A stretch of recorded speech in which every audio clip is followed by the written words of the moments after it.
Imagine 20 years of research going up in flames.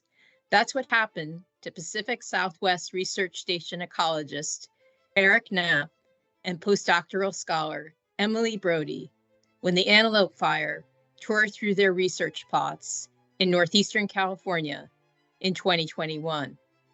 So Eric and Emily, can you tell me about your study and why it's important? Yeah, thank you, Hillary. We're spending more and more money at a state and federal level doing fuel treatment work in forests with the intention of reducing the severity of outcomes from wildfires. And so it's really important when an actual wildfire occurs to be able to go in and investigate and see whether that's the case and how effective these fuel treatments really can be. And our study provided a great opportunity to do that because we had replicated and randomized treatments with 20 years of data. And it's really rare where you have so much information about a site that then burns in a wildfire. Thank you, Emily and Eric. I can't imagine what that must have been like going to the site after the fire went through. Can you talk about what you saw and what you experienced? Yeah, we first got back into the study area about 2 weeks after the fire went through our plots, and some of the stumps were still smoking at that time. And we knew how extreme the weather conditions were at the time of burning, so I expected the study to be pretty heavily impacted. And when we got to our plot, rapidly, because a lot of the trees were heavily scorched, quite a few of them were killed.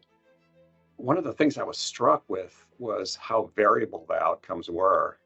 In some areas, the fire burned through the forest floor, but the trees were still green. But other areas, the forest was almost unrecognizable. All that were left was charred stems. The entire canopy of the forest, once green, had been consumed, and it was now just this thick layer of white ash covering the ground. I actually didn't get to the site until about a year after the fire. Eric took me up and toured me around, and we looked at a lot of the outcomes that he just described. And I was most excited about these areas where the road went through, and on one side you had a treatment that had received thinning and burning, and the trees were totally green. And on the other side, there was a control where no treatment action had occurred, and those trees were completely charred. I think what's incredible about the Goosenest data set is that because of the number of replicated treatments that we have, and because they were laid out in a randomized experiment before the fire came through, we really have this incredible and, to our knowledge, unprecedented opportunity, and that's really exciting. Did you have any key takeaways about these different treatments?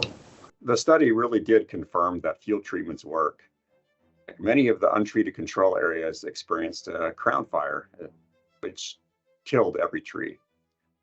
And thinning dramatically changed the fire behavior. Where areas were thinned, fire generally stayed out of the tree crowns and it burned along the ground. But if the area had just been thinned and hadn't had a prescribed burn, there was still a lot of crown damage. So I think it was the heat of all of the fuels on the forest floor that accumulated over 100 years were still too much. The treatment that did by far the best was one where we thinned and then followed up the thinning with 2 rounds of prescribed fire. And here we found almost all of the larger trees survived. Most of them just had a little bit of scorching on the lower branches. So it was a pretty dramatic difference. Yeah, and if we want to think about a few numbers, we had a couple of different outcomes that we were looking at, comparing the different treatments and the untreated areas. And one of those outcomes was tree mortality, as Eric said. And we noticed that for tree mortality, the differences between treated and untreated areas were actually a little bit less. We had about 87% mortality in our untreated areas, and 30 to 70% mortality in areas that just received thinning or burning, and then 25% mortality in areas that received thinning and burning. But then when we look at a different outcome, tree charring, how much of the tree was charred? So whether the fire got up into the top of the tree and consumed it, the differences were much greater, actually. We still had 87% charring on average in untreated areas, but especially in that area where we had thinning and burning together, there was one tree was completely charred, leading to an average of less than 1% charring in that treatment, which is really incredible. Those are really compelling numbers. Along those lines, thinking of field treatments, as climate change feels more frequent and severe fire weather, how do we promote more resilient forests in the future?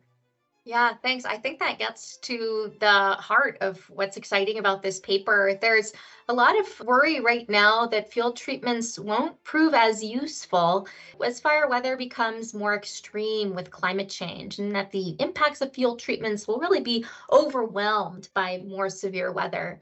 Whether or not treatments are still effective under the most extreme weather conditions really depends on what outcome measure you use.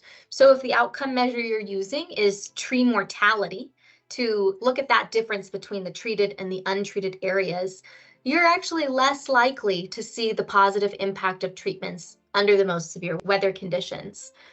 But if you use other metrics, like the percent of the tree that was completely charred or consumed, you are more likely, in fact, to see the positive impact of treatments as weather conditions get more extreme. Because if we can stop fire from getting to the tops of trees and consuming them with fuel treatments under extreme weather conditions, then that's really encouraging. In a nutshell, what our study showed is that field treatments changed outcomes even under the most extreme weather conditions.